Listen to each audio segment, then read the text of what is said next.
ఇప్పుడు మన ముందుకు కదిలి వస్తోంది మత్స్య శాఖ శకటం. అధిక మత్స్య ఉత్పత్తిని, ఉత్పాదకతలను పెంపొందించేందుకు ఆక్వాకల్చర్ కు ప్రోత్సాహం. ప్రపంచ వ్యాప్తంగా పెరుగుచున్న జనాభాకు అనుగుణంగా మత్స్య సంపదకు పెరుగుతున్న డిమాండ్ నేపథ్యంలో రాష్ట్రంలో నాణ్యమైన మత్స్య ఉత్పత్తిని, ఉత్పాదకతను మరింత పెంపొందించేందుకై ఆక్వాకల్చర్ ను ప్రోత్సహించాల్సిన ఆవశ్యకత మన చంద్రన్న ప్రభుత్వం గుర్తించింది. మత్స్యకారులు ప్రస్తుతం అనుసరిస్తోన్న సంప్రదాయ మత్స్య వేట పద్ధతుల నుండి వారిని ఆక్వాకల్చర్ కు మార్చడం ద్వారా సుస్థిరమైన మత్స్య సాగును ప్రోత్సహించి తద్వారా అధిక మత్స్య ఉత్పత్తిని, ఉత్పాదకతను సాధించే దిశగా మన చంద్రబాబు నాయుడు గారి నేతృత్వంలోని సమర్థమైన ఆంధ్రప్రదేశ్ రాష్ట్ర ప్రభుత్వం అధిక చర్యలను చేపట్టింది. స్వర్ణాంధ్ర సాధనకు 6వ సూత్రం గ్లోబల్ బెస్ట్ లాజిస్టిక్స్.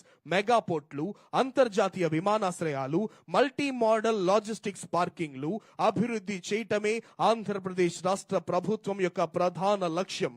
ఇందులో భాగంగా మన ముందుకు వస్తోంది ఏపీ సిఆర్డిఏ మరియు ఎంఏయుడి శాఖా శకటం మన అమరావతి ప్రజా రాజధాని. ప్రజా రాజధాని అమరావతి నిర్మాణం రాష్ట్రాభివృద్ధికి, బంగారు భవిష్యత్తుకు నాంది పలుకుతుంది.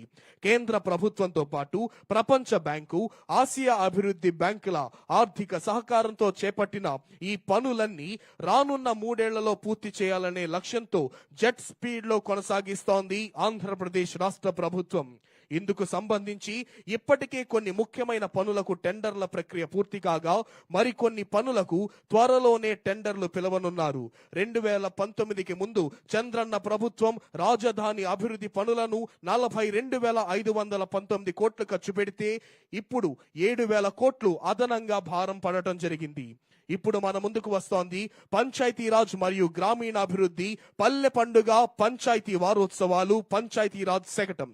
రాష్ట్ర ఉప ముఖ్యమంత్రి మరియు పంచాయతీరాజ్ గ్రామీణాభివృద్ధి శాఖ మంత్రివర్యులు శ్రీ కొణిదెల పవన్ కళ్యాణ్ గారి మార్గదర్శకత్వంలో రాష్ట్ర వ్యాప్తంగా ఉన్న అన్ని గ్రామాలలో పెద్ద ఎత్తున మౌలిక వసతుల కల్పనకు శ్రీకారం చుట్టడం జరిగింది.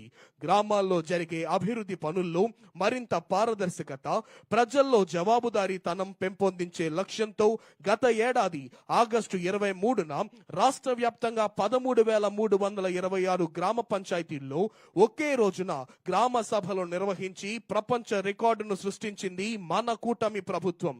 ఈ గ్రామ సభలలో గుర్తించిన దాదాపు 4,500 కోట్ల విలువైన 30,000 పనులకు అంకురార్పణ చేసేందుకు గత ఏడాది అక్టోబర్ 14 నుండి 20 వరకు అన్ని గ్రామ పంచాయతీల్లో పల్లె పండుగ, పల్లె వారోత్సవాలు, పంచాయతీ వారోత్సవాలను నిర్వహించి పెద్ద ఎత్తున భూమి పూజ కార్యక్రమాలు నిర్వహించింది రాష్ట్ర ప్రభుత్వం.